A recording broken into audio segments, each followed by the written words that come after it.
Hello there friends, welcome back to another episode of Generation Tech. My name is Alan. Planetary invasions are perhaps one of the most difficult military operations you can carry out in a galaxy-wide conflict. They are magnitudes more complicated than a simple bridge crossing or amphibious landing or having dinner with in-laws, and that is because there are multiple stages to them, and in every stage you have different types of threats that you have to neutralize. First, you have to chart a path through hyperspace to your target planet, but you can't just go in a direct line. You have to use either established hyperspace lanes, which are regularly mapped and maintained. No one wants to hit a wandering rogue planet or a black hole at FTL speeds. Now, sometimes you can use a droid or a force user to map your way through hyperspace and maybe make new routes, but that takes time and it can also be kind of risky. Some planets, especially in the deep core and in the unknown region, might be completely surrounded by black holes and nebulas, which makes defending said systems a lot easier, and so it's harder for the invader. The Empire had the Maul installation near the Kessel system, and the Chiss had their homeworld of Cilia. Both were very well defended and basically kept hidden from outsiders. With limited avenues of approach, defense is a lot easier. You can mine the one or two hyperspace lanes that come to your planet, or you can set up listening posts or even interdictors, which can pull ships out of FTL space, at which point you can attack them while they're completely disoriented. If you take a look at the Battle of Coruscant, Count Dooku had one ace up his sleeve, and that was a secret set of hyperspace coordinates that allowed them to essentially bypass all of the Republic garrisons from the mid-rim to the core. The Separatist fleet appeared essentially in orbit over the Republic's capital, and it was probably one of the most daring and shocking navigational maneuvers in the conflict. It almost cost the Republic the war. Now, once you reach the enemy system, you still have to figure out how you want to approach your target, because some systems are very developed, like Corellia. There's like 5 or 6 inhabited worlds. You have multiple defense stations layered all the way to the outer edges of the solar system. You have multiple fleets and areas of contact and hardpoints. The Separatists, during the Battle of Coruscant, went for shock and awe. Since they had a mostly droid-based navy and army, they were more than willing to trade bodies at close ranges with the Coruscant defense fleet. And so they dropped themselves in low orbit on Coruscant, a very risky but surprising move. They could also discourage landers towards the surface of the planet before Republic orbital batteries could react. The goal was never to really take Coruscant. They wanted to saturate the Senate district with troops so that they could control it, so that they could capture Chancellor Palpatine and hopefully force an end to the Clone Wars. At the time, the Separatists were on the back foot, and they were basically contained in the Outer Rim thanks to the Outer Rim siege. In some cases, though, it might be better to deploy your forces on the outer edges of a solar system so that you can still be hidden behind, large planet bodies or asteroid fields, right? It's not always easy to detect what is on the outer edges of your solar system. And that was actually Darth Vader's original plan during the invasion of Hoth. If you do appear at a hyperspace too close to a planet, your ship is likely to generate what's known as chronal radiation, which attaches your presence to whatever rebel is scanning the region for emissions. This is how the rebels got a few minutes warning before Admiral Ozzel's fleet arrived on Hoth, a very costly mistake that allowed key personnel to escape Darth Vader. Now, as you are on the final approach to the planet, you're going to have to pierce the orbital defenses, and this could be a wide range of different types of systems. Orbital-based weapon systems are going to be some of the most robust defense systems available. These are usually powered by some type of ground-based generator and connected to a planetary shield system. So they're going to be very robust, and they're going to be heavily armed. You also have to contend with enemy starfighter patrols and a defense fleet. These are also going to be heavily armored and armed ships that might lack maneuverability, but will punish you for venturing too close. Now, if you do manage to get past this defensive layer, ideally as quickly as possible, you'll finally have to contend with in-atmosphere fighters and finally ground-based weapons emplacements, which can be literally hidden anywhere and are usually heavily fortified. So as you can see, the problem here is you kind of need a ship that can do everything, right? You need a ship that can pierce a blockade, so a blockade runner, something that is fast and heavily armed, but at the same time, you need something that is maneuverable in atmosphere to contend with all of those atmospheric fighters. This is really the main problem with planetary invasions. There's just too many different environments you have to operate in, and usually one platform cannot perform well in all 3 or 4 of these types of environments. A pragmatic leader prepares for heavy casualties in these types of operations. It is unavoidable if the enemy is prepared. There's the potential of losing quite a lot of material at every step of the operation. And it takes a lot of experience and a lot of bloodshed to kind of learn and develop the proper strategies to kind of do these things. And, unfortunately for the clone army, for the Republic, prior to the Clone Wars, there was no experience. It had been 1,000 years of peace. Even a simple amphibious landing, it's kind of funny that I call it simple, is extremely dangerous, especially if you're attacking prepared defenses. I mean, during D-Day on certain beaches, like on Omaha, you had close to 90% casualties in some units in the first wave. And they just built people differently back then. Nowadays, the only amphibious landing I can see my generation doing is, seizing some lounge chairs around the pool on holiday. Now, the interesting thing about the Clone Wars is the Grand Army of the Republic had a relatively smooth introduction to planetary invasions. The Battle of Geonosis went off without a hitch. A few Jedi starfighters, leading multiple wings of prototype V-19 starfighters, managed to neutralize and clear all of the orbital defenders over the planet. Although it seems like the Separatists also kind of just let them fly through, or at least reposition those ships, because there are plenty of Lucrehulks and Munificent class star frigates just flying around up there. They didn't wipe them all out. Anyway, a dozen acclamators flew through the melee unscathed, miraculously, and unloaded more than 200,000 clone troopers onto the irradiated plains of the planet. Not even one of these things were hit heavily by anti-aircraft fire, which really is one of the greatest miracles of the war. Although in hindsight, maybe that's exactly what the Sith wanted, a smooth operation that preserved the clone army. This battle really taught the Republic the complete wrong lesson about planetary invasions, that they are easy and that you don't really have to think. You can just do a frontal assault, which was really the Jedi's main strategy or tactic, at least for like the first few years of the conflict. It's wild. And this is why in the first year of the conflict, you had disastrous moments like the Ryloth counter-invasion, a battle where the Jedi's ineptitude was shown at every stage of the planetary invasion, from Ahsoka Tano's disobedience in orbit leading to massive damage to the Republic fleet, to the Jedi deploying their acclamators to the surface without so much as performing reconnaissance and scanning for enemy ground fire or providing escorts for their acclamators. As a result, an acclamator transport gets one of its thrusters knocked clean off by a direct shot from a J-1 semi-autonomous proton cannon. The Acclamator at this point is already in atmosphere, and his repulsor lifts and remaining engines are unable to keep the ship airborne, and it crashes into the surface of the planet shortly after. The J-1 proton cannon is a dangerous weapon, but at just 22,000 credits per unit, it's probably one of the most lopsided and, cost-efficient kills in galactic warfare history. At least until the Lightmaker takes out 2 Star Destroyers and a shield gate at Scarif. That's also very epic. Because once you realize how much war material is actually on an Acclamator and how much it costs the Republic to outfit one of these things, you will be stunned. You'll be stunned by how crazy this moment actually is. If you weren't convinced already that the Jedi were completely incompetent military leaders, especially in the beginning of the conflict where they were literally just testing ideas and making things up, then the numbers will definitely paint a very clear picture for you. The numbers rarely ever lie. So the Acclamator Class Assault ship costs roughly 29 million credits to build, which, as you'll see, is one of the cheaper things on this list of expenses we're going to build. At its core, this is a transport vessel. It's up-armored, it has massive engines, and a state-of-the-art hyperdrive, but it only has a few weapons emplacements on board. Now, as Rothana Heavy Engineering and KDY entered full production of this ship, I'm sure as they scale things up, the cost per unit did go down. On board this beauty, we have 66 low-altitude assault transports configured to carry up to 30 clone troopers and all of their gear, which is really an impressive payload for a ship of this size. These transports can also double as very robust gunships, which can either soften the LZ or stay on station for some good old-fashioned close air support. Total cost is around 85,000 credits per unit, times that by a 66, and we have 5,610,000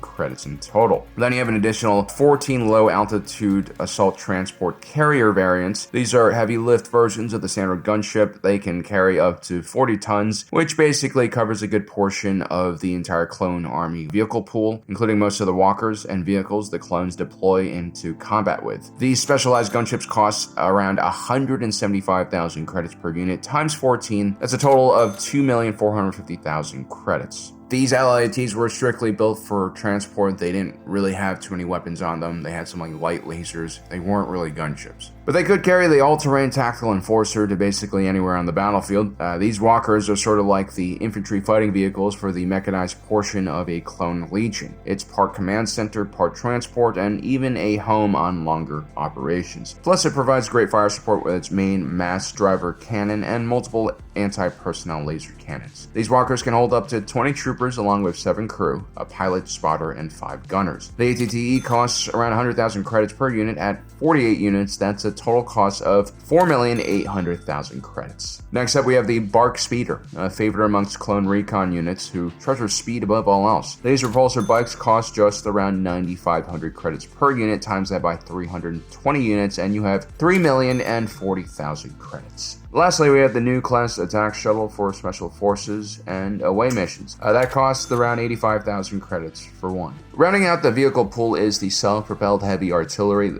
These were 140-meter long behemoths powered by 12 individual legs. The Acclamator carried around 36 of these massive artillery pieces, equipped mainly with turbo lasers. They could also be equipped with a variety of different systems. These are very modular in design, and we don't actually have a cost figure for these things, but judging by how complex and large these vehicles are, I estimate that one unit is probably around 1,000,000 credits. Times that by 36 and you have 36 million credit costs. So for all the hardware on board so far, it costs about 80,985,000 credits. Now we get to the tough part, and that's the crew and clone trooper attachment on board the Acclamator. It's much harder to quantify the costs of a living being when compared to Durasteel. In total, the Acclamator has a pretty small crew of just 700 individuals. Typically, most of these crew members are going to be clones. Mixed in, you'll find judicial officers and Planetary Defense Force veterans who volunteer to serve. To make things simple, though, we're going to just calculate everything as clones.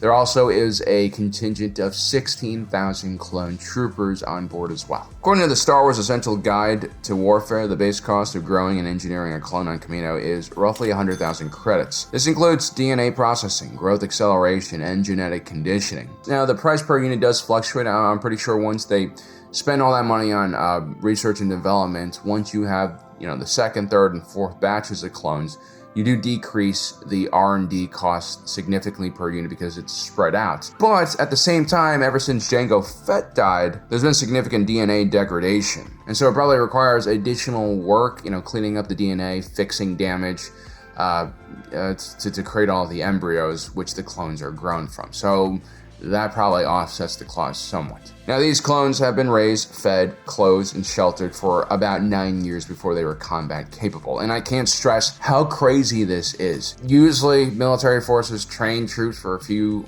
weeks to a few months.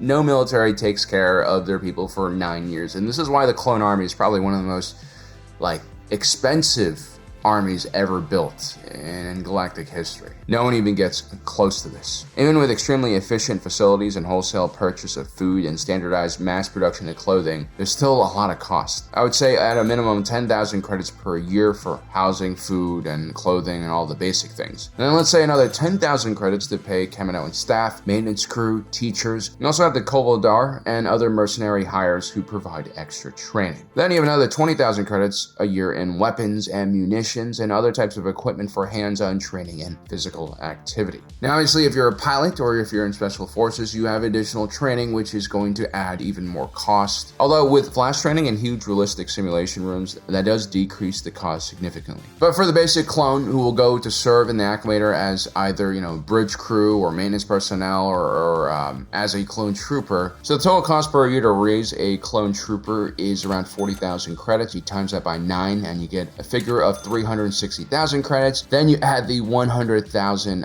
base DNA costs, and you have a total cost of 460,000 credits to train just a single clone trooper before they are deployed. So a clone trooper who is deployed in the Navy is going to have less equipment than an infantry fighter. Maybe it'll cost them around 5,000 credits of gear to have them deployed. There's a variety of jobs that a clone can do on a ship, from working in maintenance or just working a station on the bridge. And so each one of the clone crew members costs roughly 465,000 credits to deploy. Times that by 700 and we have a cost of 325,500,000 credits. As you can see, the personnel costs more than all of the equipment combined, again, because you're You're spending 9 years to raise these people. I can't stress again how crazy this is. For a clone trooper, you have slightly more equipment costs. Standardized armor costs around 3,000 credits per suit. Blaster rifle like a DC-15A carbine costs around 2,200 credits. Additional gear like binocs, explosives, Mark 1 entrenching tool, let's add another 1,000 credits. So about 6,200 credits in equipment costs per clone trooper. So the total comes out to 466,200 credits. Times that by 16,000, and we have this massive number of 74,998,485,000 credits. Now, it should be noted that a lot of the figures I came up with, especially with the training, with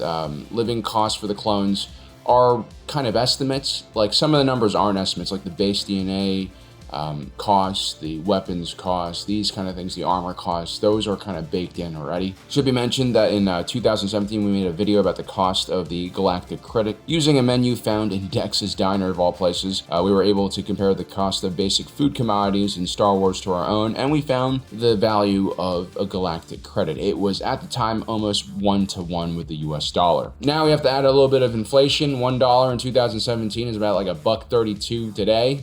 It's kind of depressing, but that's basically how we kind of estimated the cost of living for taking care of these clone troopers. And again, the number I came up with, around 40,000 credits, is still significantly lower than what it would cost to do similar things to soldiers here on Earth. And again, this is thanks to advancements in technologies like flash training, highly processed types of food paste and protein squares, and nutrient-packed crayons. But still, the resources invested into a clone trooper is massive. It is literally like raising a child from birth. This is actually usually something the state subsidizes through its many citizens, right? Typically, families raise kids and then send them off to war when they're like 17 or 18. And so the total cost of all the resources invested in a fully loaded Acclamator Class Assault ship is staggering. It's roughly around 74,998,485,000 credits. And again, I'm sure I'm missing a lot of little things here and there, like, the fuel that's used, the munitions, and other type of costs that are kind of just hard to calculate. But the point here is this thing is supremely expensive. And the fact that the Republic lost one of these ships because of improper use and doctrine is kind of crazy when you think about it. I mean, during the Battle of Ryloth, the Republic Navy was just chilling in orbit as these fat-loaded transports slowly waddle to the surface, preventing massive targets for Separatist ground forces to attack. And the craziest thing is that a 22,000 credit AA gun was able to take out something this expensive. The Acclamator costs around 3.4 million times more credits than this puny little AA gun. We all know that the clone army was greatly outnumbered by the droid army. We know that the average clone trooper needed to kill like dozens, if not hundreds of droids in order to reach some type of parity when it comes to cost per unit. This type of incident where a single AA gun takes out an Acclamator, I'm sure happened more than once, and I think that really does skew the equation in the Separatists' favor. When you have an expensive military like the Republic does, with its highly trained troops, with its very well-built starships, it's extremely important to have proper training, leadership, and a culture of accountability that pairs with it. Having a bunch of Jedi with no experience pulling nonsense like this should have cost the Republic the war. Another reason why I believe that if this were actually a real war, the Separatists probably would have carried the day pretty easily, right? I mean, you just can't make mistakes like that and win a larger conflict.